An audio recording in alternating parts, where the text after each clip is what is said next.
Have you ever found yourself staring at your blood pressure monitor, confused and frustrated, wondering, why is my blood pressure still high, even though I'm taking my medication? You're not alone. Every day, millions of people around the world swallow their amlodipine tablets faithfully, expecting results, only to be told by their doctor that their blood pressure is still too high. And that can feel discouraging, even scary. You're doing what you're supposed to do, taking your meds, but your numbers aren't improving. So, what's really going on here? Is the medication not strong enough? Is your body resistant? Or is there something else, something you haven't been told, that could be sabotaging your results without you even realizing it? In this video, we're diving deep into the hidden reasons your blood pressure might still be high despite being on amlodipine.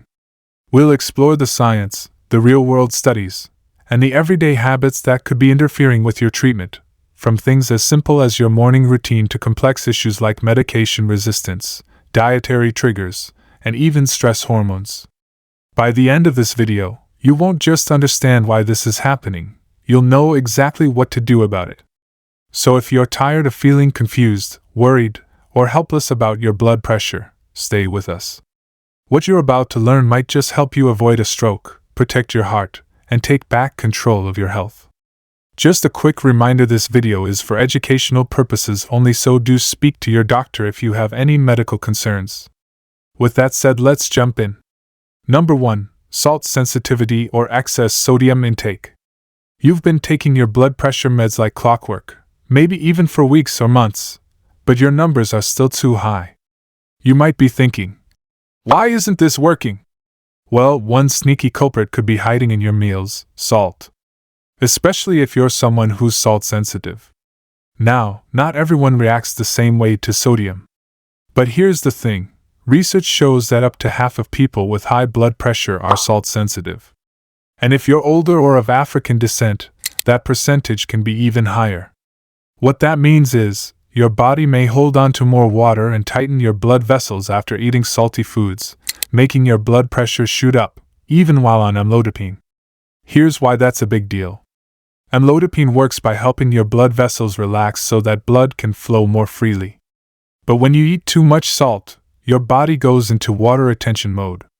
It increases the total volume of blood in your system. And that extra volume puts more pressure on your arteries, basically undoing the helpful effects of the medication. To give you some perspective, there's a study in the journal Hypertension that found when people cut their sodium intake from about 3,500 milligrams a day to under 1,500, their blood pressure dropped significantly, even for those already on medications. And then there's the well-known sodium trial. It showed that when people follow a lower sodium diet, drugs like amlodipine work better, and sometimes, you might even be able to reduce the dose. But sodium isn't just in your salt shaker. It's hidden in processed foods, canned soups, salad dressings, bread, deli meats, sauces, cheeses, even foods marketed as healthy, like veggie burgers or low-fat snacks. Most people are eating double the recommended daily amount without even knowing it. So if your blood pressure still isn't under control, this might be the time to take a hard look at your diet. Start reading nutrition labels. Cook more meals at home. Look for low-sodium versions of your favorite items. Cut back on takeout and packaged snacks. Even just being more mindful can make a big difference.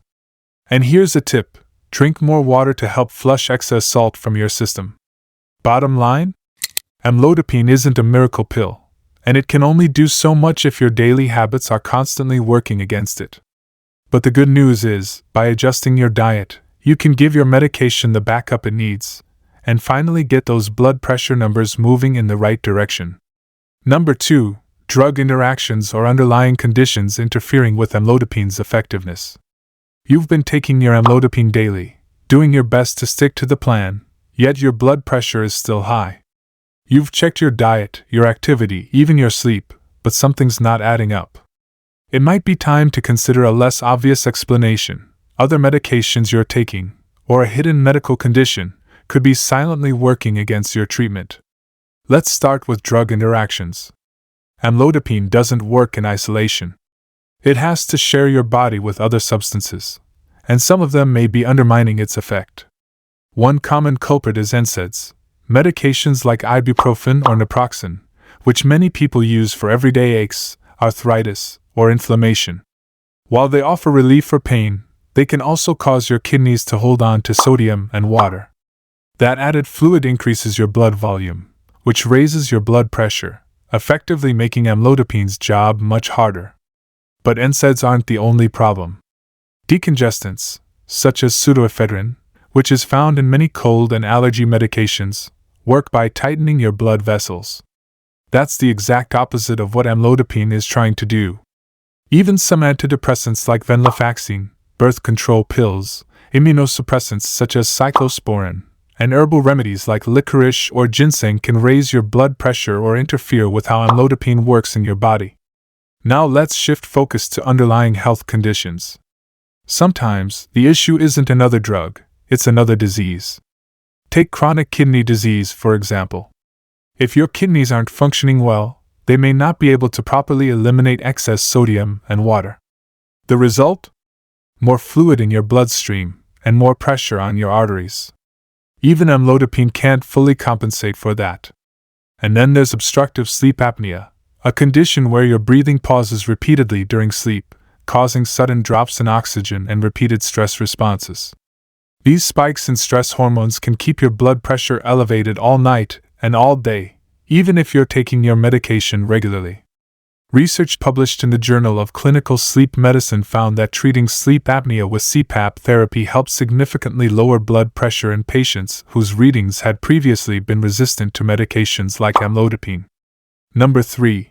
Incorrect dosage or formulation of amlodipine. Sometimes, your blood pressure stays high, not because you're doing anything wrong, but simply because the dose of amlodipine you're on isn't right for you. Amlodipine isn't a one-size-fits-all solution.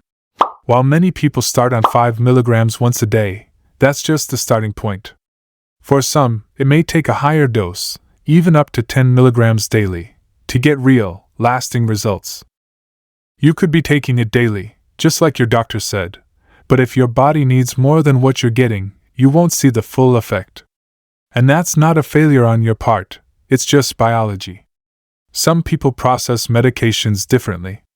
If you metabolize amlodipine quickly, or if you have more severe hypertension, kidney issues, or you're carrying extra weight, a higher or adjusted dose might be the missing piece. Now, sometimes it's not just about the dose, it's about how your body absorbs the medication.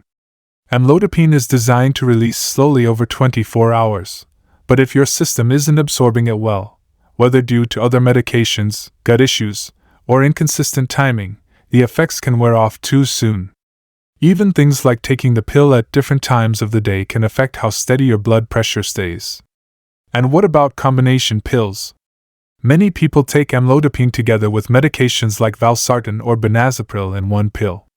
These combos work well for a lot of people, but in some cases, one part of the combo might not be pulling its weight, and adjustments may be needed separately to get better control.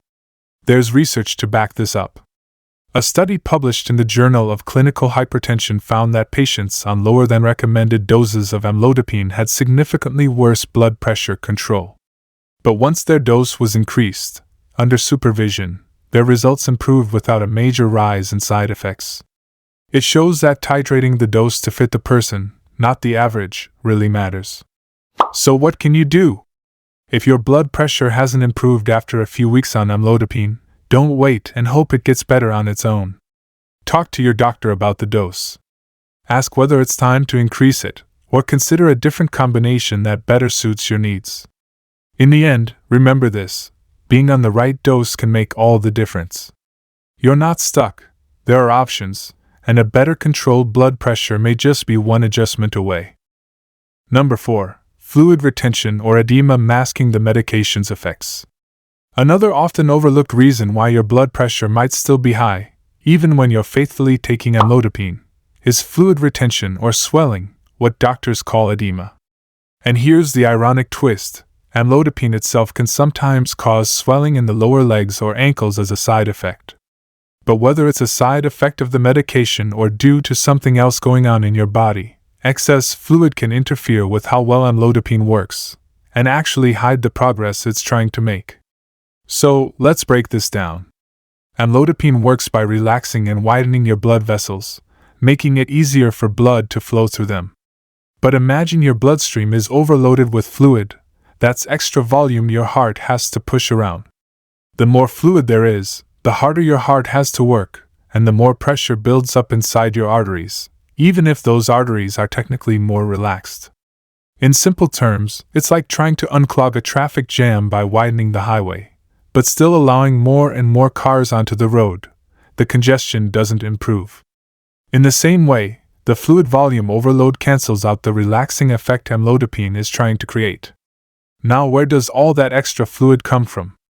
In some cases, it's early or undiagnosed heart failure, where the heart isn't pumping efficiently, so fluid starts pooling, often in the legs, abdomen, or even lungs. In other cases, kidney issues might be the culprit, preventing your body from properly eliminating salt and water.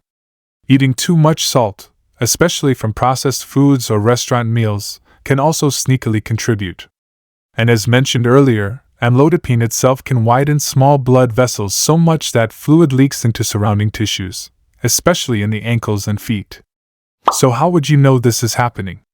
Watch for signs like puffy ankles, especially at the end of the day. If your socks leave deep indentations on your skin, or you notice swelling that seems to get worse as the day goes on, that's a red flag. Some people also feel bloated, or even short of breath if the fluid starts building up in the chest area. And the science backs this up. A 2004 study published in the American Journal of Hypertension found that patients on amlodipine who developed edema had blunted blood pressure lowering effects compared to those without swelling. But here's the encouraging part. When doctors added a mild diuretic, a medication that helps the body get rid of excess fluid, not only did the swelling improve, but so did the blood pressure. So what can be done? If the fluid retention is related to your diet, simply reducing your sodium intake by even 1,000 milligrams a day can lead to noticeable changes. If it's due to heart or kidney issues, your doctor may suggest adding a water pill like hydrochlorothiazide or indapamide. Sometimes they'll check your heart with an echocardiogram or do blood tests to assess your kidney function. And if the edema is purely due to amlodipine, switching to another blood pressure medication, like an ACE inhibitor or an ARB, may provide better control without the swelling. The bottom line is this: fluid retention can mask the benefits of your blood pressure medication. Even when amlodipine is technically doing its job, that hidden volume can keep your numbers stubbornly high.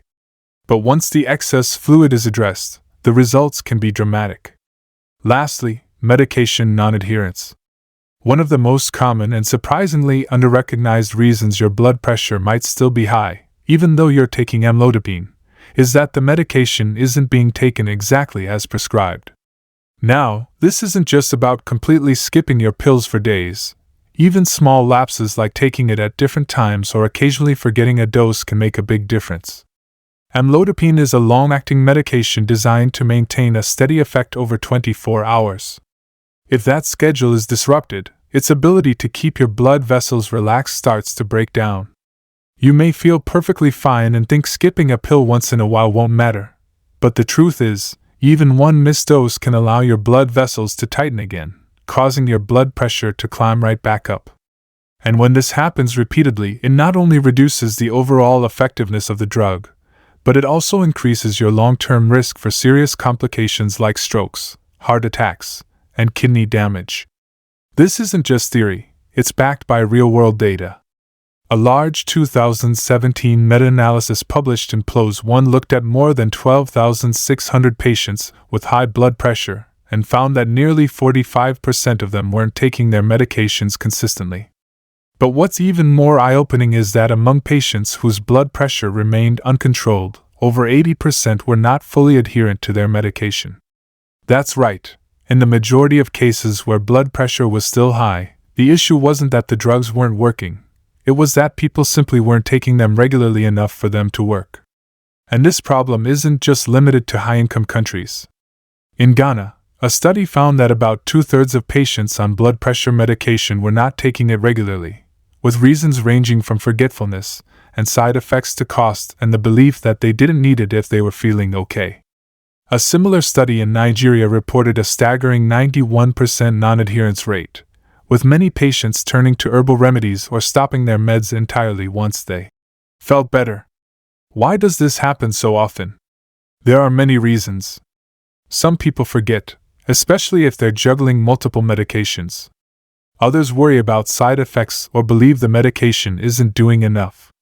In some cases, financial issues lead people to ration their pills or skip doses to stretch their supply. So what can be done? First, making things simpler helps. Doctors can sometimes switch patients from multiple pills to combination medications, reducing the pill burden. Tools like pill organizers, reminder apps, or even setting an alarm on your phone can make a big difference in keeping up with the daily schedule. More importantly, understanding the condition and the medication helps people take it seriously. Pharmacist counseling can also help. Studies show that when pharmacists regularly check in and educate patients, medication adherence improves dramatically. In conclusion, if your blood pressure is still high despite taking amlodipine, it doesn't always mean the medication isn't working. It could mean something else is getting in the way. From diet and lifestyle habits to other hidden health conditions or even missed doses, there are many reasons your numbers might not be improving. The key is not to ignore it. Talk to your doctor, stay consistent with your medication, and don't assume you're fine just because you feel okay. High blood pressure is often silent but dangerous, and with the right steps, it can be controlled. If you found this video helpful, be sure to hit the like button, subscribe for more medically backed health content, and share this with someone who might be taking amlodipine. Thanks for watching, and take care of yourself.